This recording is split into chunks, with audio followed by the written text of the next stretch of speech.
Hi, welcome to Solving Equations Part 2. So now that we have a little bit of experience solving equations, let's try solving equations that involve some fractions. So for example, let's say that we want to solve, let's say that we had 3 halves x minus 4 is equal to, how about 2/3 plus 1/2. Okay, so there are a couple of ways of doing this problem. I think the easiest way is to clear fractions in the very beginning. So I have 3 fractions, 3 halves, 2/3, and 1/2. So what I do is I ask myself, what is the smallest multiple or the least common multiple of 2 and 3? That is, can I think of a number that all of the denominators go into evenly? And I can. That number would be 6. Then what you do is you take that number, that is the LCD, and you multiply both sides of the equation by that number. So I'm going to multiply both sides by 6. Now I'm going to write that 6 as 6/1 because I'm expecting some canceling. So let's go ahead and do that. So we put a set of parentheses on the left, like that, and a set of parentheses on the right. Sometimes people put only one set of parentheses, but you want to make sure you actually put in 2. You want one complete set of parentheses for the left and another one for the right. Okay, then what you do is you take your LCD, which is 6, and you write it as 6/1 on the, in this case on the left, for the left-hand side, and on the right for the right-hand side. And then what we're going to do is we're going to take that 6/1, and because it's a difference here, I'm going to have to distribute the 6/1. Okay, so let's go ahead and do it. So it's going to be 6/1 times, well, positive 6/1 times positive 3/2x. So I'm going to write that as 6/1 times 3/2x. And for the next part, well, 6/1 times -4. So remember, we like to think of the negative as belonging with the 4. So a positive times a negative is a negative, and I can see that 6 times 4 is 24. Okay, on the right hand side, same idea. It's going to be 6/1 times 2/3, so you can write it as 2/3 times 6/1, and then positive 1/2 times positive 6/1 is positive, well, whatever we get when we multiply these two fractions together. Okay, so now what we're going to do is we're going to make use of the fact that the denominators go evenly into the 6. Like for example, 2 goes into 6 3 times, and so I cancel, and this becomes a 3, and 3 times 3 is 9, and I get a 9x. And then I still have minus 24, and now on the right hand side, let's see, 3 goes into 6 twice, so it's a 1, 2.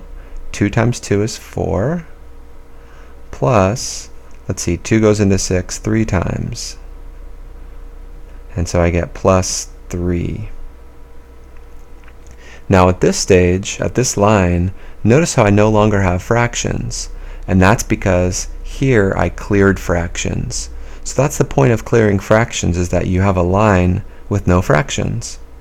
Okay, so now we're going to combine 4 and 3. So we have 9x minus 24 equals 7. And we'll add 24 to both sides, trying to isolate the x on the left. So we get, let's see, 9x is equal to 31. Now divide both sides by 9. And let's see, we end up getting x equals, what's it going to be? Looks like 31/9. And that can't be reduced, so that would be my answer, 31/9. Okay, let's try another problem like that involving clearing fractions again. Alright, let's say that we wanted to solve.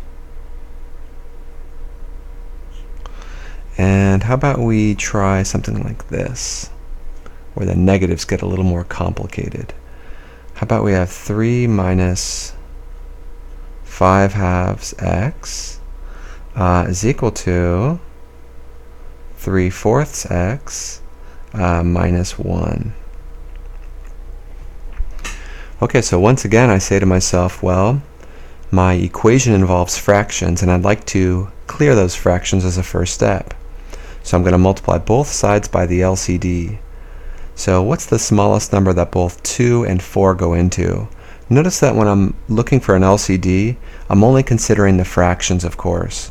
3 is 3 over 1, and 1 is 1 over 1, so we want the smallest number that the denominators go into. We're not concerned with the 3 or the 1 at this stage. So that smallest number would be 4. So I'm going to multiply both sides of the equation by 4. Now I'm going to write that 4 as 4 over 1, and I'm also going to introduce parentheses, 2 sets of parentheses. So one set for the left and one set for the right. So I put a 4 over 1 on the left and a 4 over 1 on the right. So at this stage I can see that because it's multiplication here and subtraction there, I have to distribute. So let's see, 4 over 1 times 3, well, that's just 4 times 3, which is 12.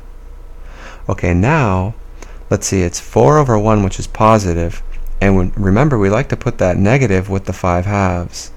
So a positive times a negative is going to be a negative. A negative what? Well, 4 over 1 times 5 over 2 x. And on the right hand side, same idea. Well, it's going to be 4 over 1 times 3/4 x, and we'll write that as follows. 3/4 times 4 over 1 x, and then let's see, 4 over 1, positive 4 times negative 1 is negative 4. Okay, so hopefully now we get some cancellation. Let's see, the 12 remains as it is, and then minus, well, 2 goes into 4 2 times, so this becomes a 1, and that becomes a 2. And let's see, 2 times 5 is 10. So minus 10x. And what happens on the right-hand side? Well, the 4's cancel, so it's a 1 and a 1, and we get 3x minus 4. Okay, at this stage I want to get x on one side and the numbers on the other. So I'm going to choose to get x on the left. Now that means I don't want x on the right, so I'm going to subtract off 3x from both sides. So let's see, at this stage I have, well, 12 is still there, and then minus 13x, right? Because negative 10x minus 3x is negative 13x. And on the right hand side it's going to be, well, just negative 4 remaining. Don't forget, this negative belongs with that 4. So now I want to remove the 12 from the left-hand side, right? Because I'm trying to get x by itself on the left-hand side. So I'm going to subtract 12 from both sides. And let's see, I get, well, negative is still there, right? Belonging to the 13. So negative 13x is equal to negative 16. And I'm going to divide both sides by negative 13. The negative 13's cancel. And I get x is equal to, let's see, a negative divided by a negative is a positive 16 over 13. Okay, so what we've seen in this video is that when we are solving equations involving fractions, we like to clear the fractions in the very beginning by multiplying by an LCD. And we'll see further examples of this type of technique in the next video. Stay tuned.